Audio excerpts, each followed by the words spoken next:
कौन है छठी मैया, क्यों करते हैं इनकी पूजा और क्यों मनाया जाता है छठ का पर्व। सबसे पहला छठ व्रत किसने रखा था, जाने छठ व्रत की संपूर्ण कथा।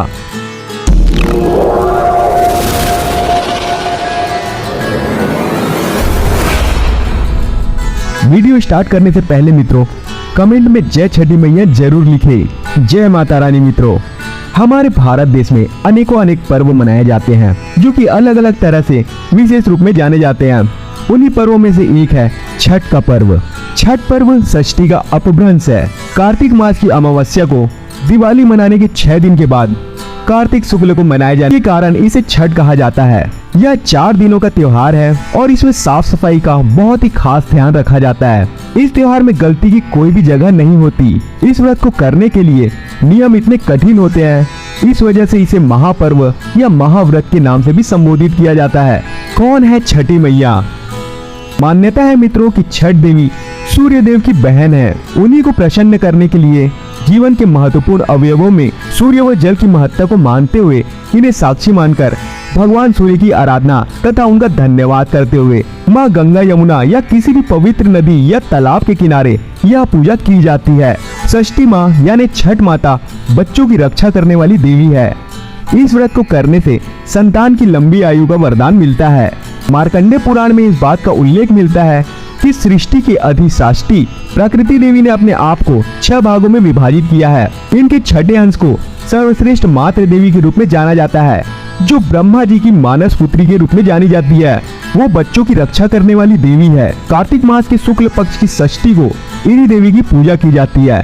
शिशु के जन्म के 6 दिनों बाद इन्हीं देवी की पूजा की जाती है। इनकी प्रार्थना से बच्चों का स्वास्थ्य, सफलता और दीर्घायु होने का आशीर्वाद मिलता है। पुराणों में इन्हीं देवी का नाम कात्यायनी बताया गया है, जिनकी नवरात्रि की षष्ठी तिथि को पूजा की जाती है।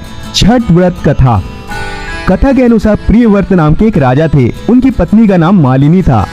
दोनों की कोई संतान नहीं थी। इस बात से राजा और उनकी पत्नी बहुत ही दुखी रहते थे। उन्होंने एक दिन संतान प्राप्ति की इच्छा से महर्षि कश्यप द्वारा पुत्रेष्टि यज्ञ करवाया। इस यज्ञ के फलस्वरूप रानी गर्भवती हो गई।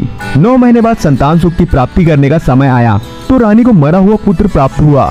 इस बात का पता चलते ही राजा बहुत दुखी हुए। संतान सुख में वो आत्महत्या का मन भी बना लिए थे।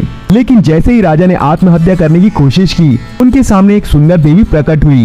देवी ने राजा को कहा कि मैं षष्ठी देवी हूँ, मैं लोगों को पुत्र का सौभाग्य प्रदान करती हूँ। इसके अलावा जो सच्चे भाव से मेरे पूजा करते हैं, मैं उनकी सभी प्रकार की मनोकामना को पूर्ण कर देती हूँ। यदि तुम मेरी पूजा करोगे तो मैं तुम्हें पुत्र रत्न प्रदान करूंगी। देवी की बातों से प्रभावित होकर राजा ने उनकी आज्ञा का पालन किया। राजा और उनकी पत्नी ने कार्तिक माह की षष्ठी तिथि के दिन देवी षष्ठी की पूरे विधि विधान से पूजा की। इस पूजा के फलस्वरूप देवी की कृपा से उन्हें जल्द ही एक स्वस्थ पुत्र की प्राप्ति हुई। राजा ने पुत्र को पुनः प्राप्त करने के बाद नगरवासियों को षष्ठी देवी का प्रताप बताया। तब से षष्ठी देवी की आराधना और उनके व्रत की शुरुआत हुई। त्रेता युग और द्वापर युग में भी मिलता है छठ पर्व का प्रमाण।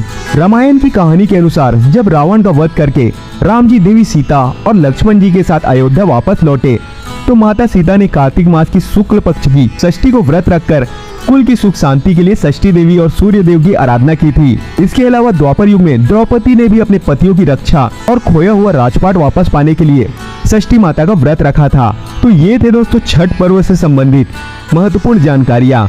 अगर आपको वीडियो अच्छी लगी हो तो वीडियो को लाइक और चैनल को सब्सक्राइब जरूर करें। इसी के साथ दोस्तों हम आज की वीडियो यही समाप्त करते हैं। जय माता रानी।